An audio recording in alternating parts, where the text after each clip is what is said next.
Afin de favoriser l'animation d'un atelier participatif de concertation des élèves, il vous est présenté les modalités et objectifs suivants. Le pilote de la concertation, qui peut être le directeur d'école, le chef d'établissement ou tout autre personnel nommé pour cette mission, organise une concertation des élèves avec l'aide de l'équipe enseignante afin d'échanger sur des problématiques et définir des pistes d'action à mettre en œuvre.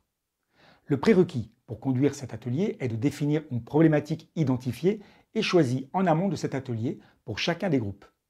Le périmètre et le choix des problématiques sont laissés à l'appréciation du directeur d'école ou du chef d'établissement.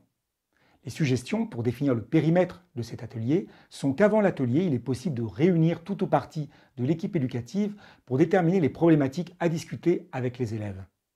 La problématique choisie peut être orientée vers des angles de réflexion et d'action propres aux élèves, comme par exemple le temps de l'élève dans et hors la classe, l'école, l'établissement, la vie de l'élève, les devoirs, les espaces scolaires, etc.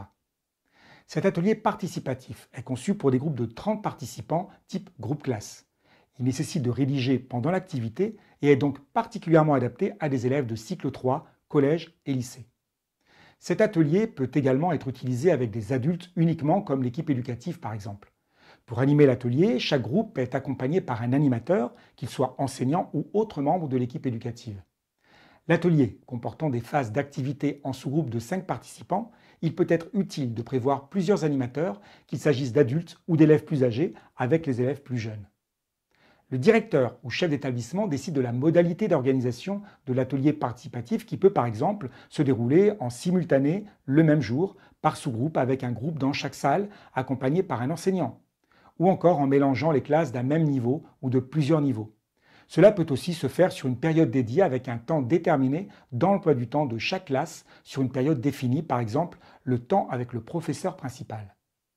Concernant le matériel de l'atelier pour chaque groupe, il est conseillé d'avoir un tableau de classe ou un paperboard, des fiches individuelles pour déposer les idées, type feuille blanche ou feuille de classeur, et des fiches collectives pour les sous-groupes type feuille A3.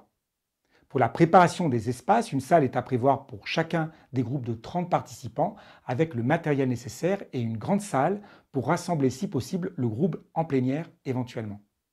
Elle sera dédiée pour rassembler tous les participants en plénière. Dans cette salle, un vidéoprojecteur permettra d'écrire la synthèse des groupes dans un fichier texte projeté aux participants lors de la restitution.